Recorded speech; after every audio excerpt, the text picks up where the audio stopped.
देखिए, मैं डीएम के स्टेटमेंट को मैं मानता हूं। डीएम ने जो बात कही कि रिटेलिएशन में वो घटना हुई और उस समय किसके मन में, किसके दिमाग में क्या था, किस वजह से अंधकार छा गया और फिर उस घटना की वजह से घटना हुई है। और घटना वो भी गलत है, घटना ये भी गलत है। अगर ये सवाल आप पूछते हैं मासूमों के लिए, मासूमों की कभी जान नहीं जाती अगर प्रेम यादव की जान न गई होती तो। प्रेम यादव की जान नहीं जाती तो किसी मासूम किसी की जान नहीं जाती। आखिरकार सरकार क्यों इस बात को छिपाना चाहती है कि प्रेम यादव को भुला करके मारा और किसने मारा, धारदार से कैसे मारा। और यही नहीं आप बताइए, सुल्तानपुर में क्या एक ब्राह्मण डॉक्टर को ड्रिल से नहीं मार दिया? ड्रिल से, क्या ड्रिल से नहीं मारा? क्या उनके परिवार के बच्चों को आपने गले लगाए? क्या उनके परिवार के सदस्य अस्पताल मिलने गए? क्या आपने सोशल मीडिया के लिए वो तस्वीरें खिंचवाई कि उनसे गले मिलते हुए तस्वीर खिंचा लें? मैं जानता हूं दुख किसी के जाने का, किसी के खोने का। आज हम जरूर इस परिवार के साथ हैं या और लोग हैं, लेकिन जब वो अकेले बैठेंगे कभी याद आएगी उनके परिवार के सदस्य की तो उन पर क्या गुजरेगी, सोचिए आप। क्या बेटियां उसकी छोटी क्या बुलडोजर चलेगा? ये जनता रोक देगी बुलडोजर को। और सवाल ये नहीं है, सवाल ये नहीं है, सवाल ये नहीं है।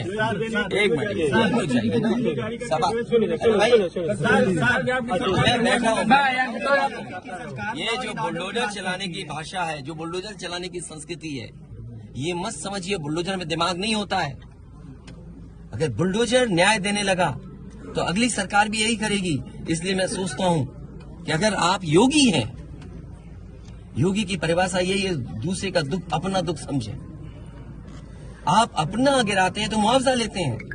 आपकी किसी की हिम्मत हो अगर ये बात की कि उन्होंने अपनी बिल्डिंग गिराई और कितने करोड़ मुआवजा उठाया, अगर आप इसे बुलडोजर चलाना चाहते हो तो उतना ही मुआवजा देना जितना मुआवजा आपने खुद लिया है सरकार से। मैं जानता हूं यार नवीन भाई तो, और ये बात आप भी जानते हो। और जब मैं पहुंचा हूं तो मैंने वो बाइट भी सुनी है, एक चैनल के माध्यम से कुछ खबर आई, हालांकि मैं सिग्नल या उसके नेटवर्क न आने की वजह से मैं नहीं सुन पाया। जो बात मुझे समझ में आई कि वो परिवार नहीं मिलना चाहता, ये उसकी भावना है और उसको उसकी बेटे की भावना नहीं हो सकता हो।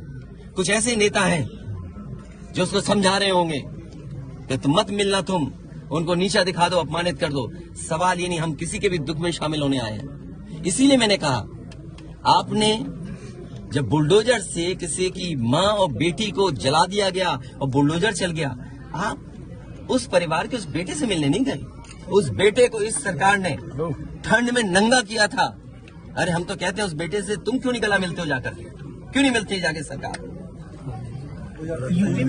मैं आर्थिक सलाह इस परिवार की भी, और अगर वो परिवार कहेगा तो मैं उस परिवार की भी मदद करूंगा। मुझे ये बताइए, गाड़ी उठा ले गए, ये परिवार चाहता था कि हमें चाय पिला दे, हम इसके घर आए।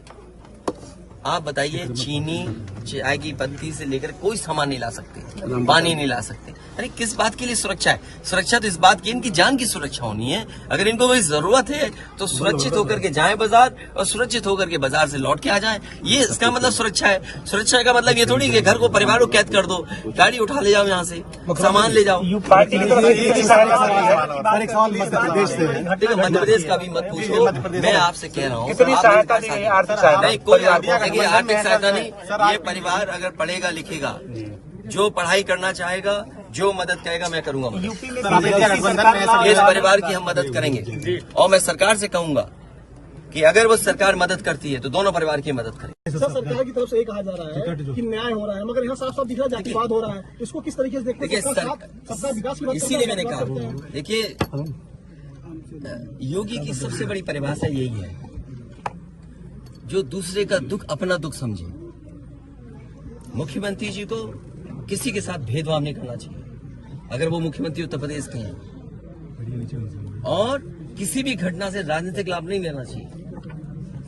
अगर इस सरकार ने न्याय दिया होता, न्याय पहले दिन से देना शुरू किया होता, तो शायद हम लोगों पे भी दबाव नहीं बनता कि हम आते हो घर परिवार के लोगों से मिलते आकर। सर, कांग्रेस के लोग कह रहे हैं कि आप बीजेपी को फायदा पहुंचाना चाहते हैं मध्य प्रदेश। देखिए सुनिए, ये बात भी कांग्रेस के मुंह से अच्छी नहीं लगती। सर, यूपी में बदला लेंगे उसका? नहीं, बदला की बात मत करो।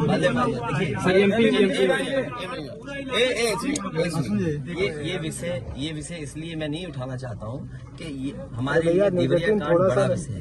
इंडिया न्यूज और न्याय में संतुलन हो, थोड़ा सा नीचे, न्याय में संतुलन हो। ये सरकार की जिम्मेदारी अरे है। सिंगल देवरिया कांड मैंने पहले से थोड़ा सा डाउन कर कहा, ये लीजिए। समाज के लिए और मनोविज्ञान के लिए ये बड़ी चीज है कि आप समझें कि अगर एक परिवार के साथ घटना होती है तो दूसरे परिवार का मनोविज्ञान क्या होता होगा। और ये डीएम ने खुद कहा कि ये रिटेलिएशन में घटना हुई है और सर, बुलडोजर शासन कार्रवाई रुकवाने प्रशासन के लिए के लिए मिलेगा और न्याय के मुख्यमंत्री लिए ये बड़ी जिम्मेदारी है। भाई शासन प्रशासन और न्यायालय के लिए क्या मामूली बात है। आज तक पता नहीं है कि घटना कैसे हुई। पहली, प्रेम यादव को किसने बुलाया, प्रेम यादव वहां कैसे पहुंच गए मोटरसाइकिल से।